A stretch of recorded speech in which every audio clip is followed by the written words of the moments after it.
Hello friends, good morning. আশা করি তোমরা সবাই ভালো আছো এবং সুস্থ আছো। ফ্রেন্ডস, আমি এসে গেছি আজকে আমার বাড়ির পেছনের বাগানে। তো আজকে আমি তোমাদেরকে দেখাবো যে আমার বাগানের সবেদা গাছটাতে কত ফুল এসছে। প্রতি বছরই এই গাছটাতে প্রচুর ফুল আসে। আগের বছর একটা ফল ধরেছিল ন্যাচারালভাবে পলিনেশন হয়ে।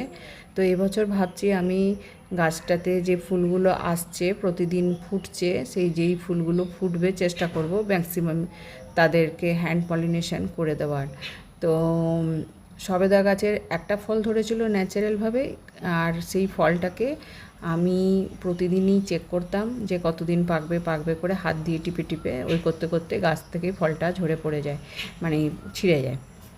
তো ফ্রেন্ডস, যেটা হচ্ছে সবেদা গাছের ফুল এই জুলাই মাস, মে জুন জুলাই এরকম টাইমে আসে মোটামুটি। আর এই গাছে যে প্রচুর ফুল আসে, আর এই ফুলগুলোকে ভালো রাখার জন্য মাঝে মাঝে কন্টাক্ট ফাঙ্গিসাইড তোমাদেরকে স্প্রে করতে হবে। ফুলগুলো যদি ফাঙ্গাস অ্যাটাক হয় তবে ফুলটা ঝরে পড়ে যায়, কালো হয়ে যায়। আর যদি তোমরা ঠিকমতো না দাও, যখন ফুল আসবে গাছে যেন গাছের গোড়াটা যেন ময়েশ্চার থাকে।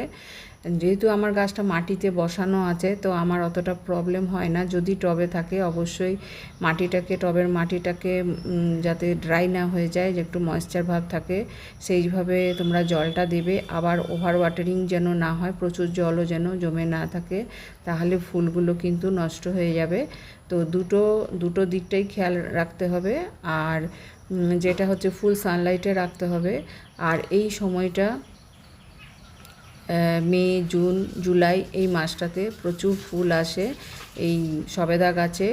আর কন্টাক্ট ফাঙ্গিসাইড মাঝে মাঝে তোমরা স্প্রে করে দেবে, যাতে ফাঙ্গাস অ্যাটাকে কিন্তু এই গাছের ফুল ঝরে পড়ে যায়।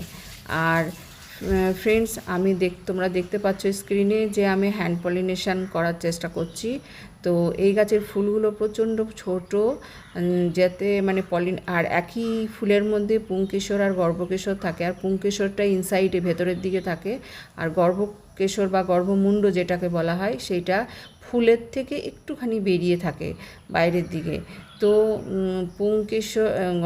পুংকেশরটা গর্ভকেশরের সঙ্গে যে টাচ করবে সেটা একমাত্র ছোট ছোট পোকা দ্বারাই হয়, কিংবা তোমাকে হ্যান্ড পলিনেশন করতে হবে। তো হ্যান্ড পলিনেশনের দুটো প্রসেস তোমাদেরকে দেখালাম। একটা হচ্ছে ফুলটাকে নিচের দিকটাকে প্রেস করে একটুখানি মানে হাতে করে প্রেস করে দিতে হবে, প্রেস করে দিয়ে একটু ঘুরিয়ে দিতে হবে, যাতে পুংকেশরটা ওখান থেকে বেরিয়ে এসে গর্ভকেশরে টাচ করে।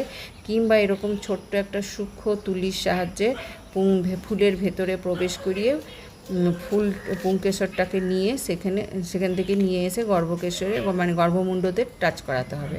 তো এই দুই প্রসেসে আমি এই বছর করলাম। আর প্রতিদিন সকালবেলা 6টা থেকে 9টার মধ্যে এই কাজটা করলে খুব ভালো হয়। সেই সময় একটা আঠালো ভাব থাকে গর্ভমুণ্ডে, তো খুব সহজেই পুংকেশরটা টাচ হয়ে যায়। তো তোমরা যদি এইভাবে করতে পারো, নিশ্চয়ই তোমাদের সবেদা গাছে সবেদা ফল প্রচুর পাবে। তবে প্রচুর ধৈর্যের ব্যাপার, কারণ এই ফল পাকতে কিন্তু অনেকটা টাইম নেয়, 6 থেকে 9 মাস পর্যন্ত সময় নেয়। তো আমার গাছটায় প্রতিদিনই ফুল ফুটছে। কিছু ফুল দেখতেই তোমরা পাচ্ছ একদম কুঁড়ি, দু একদিন সময় লাগবে।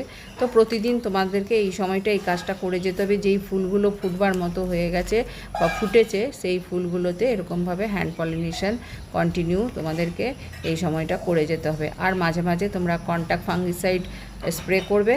আর যেটা করবে তোমরা হচ্ছে জলের মাপটাকে ঠিক রাখবে, এটা করবে। আর আমার গাছটা যেহেতু মাটিতে বসানো আছে, আমি কোনো খাবার দিইনি। তো নিশ্চয়ই টবের গাছে খাবার দিতে হবে। তো খাবারটা আমি উল্লেখ করতে পারলাম না এই কারণেই, যেহেতু আমি এই গাছে কোনো খাবার দিইনি। তো সেই জন্য তো পরবর্তীতে আমি যদি এটা নিয়ে ভিডিও করি, অবশ্যই টবের গাছে কি খাবার দিতে হবে ফুল আসার আগে সেটা তোমাদের সঙ্গে আলোচনা করব। তো ফ্রেন্ডস, দেখতে পাচ্ছ যে কিছু কিছু আমি গর্ভকেশরটা একদম এই জায়গাটায় থাকে। আর আরেকবার তোমাদেরকে দেখিয়ে দিচ্ছি। আর এই তুলিটা একটু মোটা, আরেকটু সরু তুলি নিতে হবে। ফুলটা খুবই ছোট, একদম ইনসাইড থেকে পুংকেশরটাকে টাচ করাতে হবে। টাচ করিয়ে গর্ভমুণ্ডে। ভিজুয়াল করা একটু দূরে করো। ক্যামেরায় হয়তো ভালো করে Movement তোমরা হচ্ছে না। দেখতে পাচ্ছ না, এত সূক্ষ্ম। এই যে, তো ওইটাকে তোমাদেরকে গর্ভমুণ্ডে টাচ করাতে হবে। এটাকে কি তো এইভাবেই ধরে ধরে যেই ফুলগুলো ফুটবে সেগুলোকে এরকমভাবে করে যেতে হবে। তো ক্লোজে নিও না, Close থেকে দেখানোর বেশি চেষ্টা close করছি। নিলে এটা পরিষ্কার আসছে না, কি দেখতে পাচ্ছেন না ছবিটা পরিষ্কার আসছে না? তো ফ্রেন্ডস, এইভাবে করে যেতে হবে। তো আজকের ভিডিও এখানেই শেষ করলাম।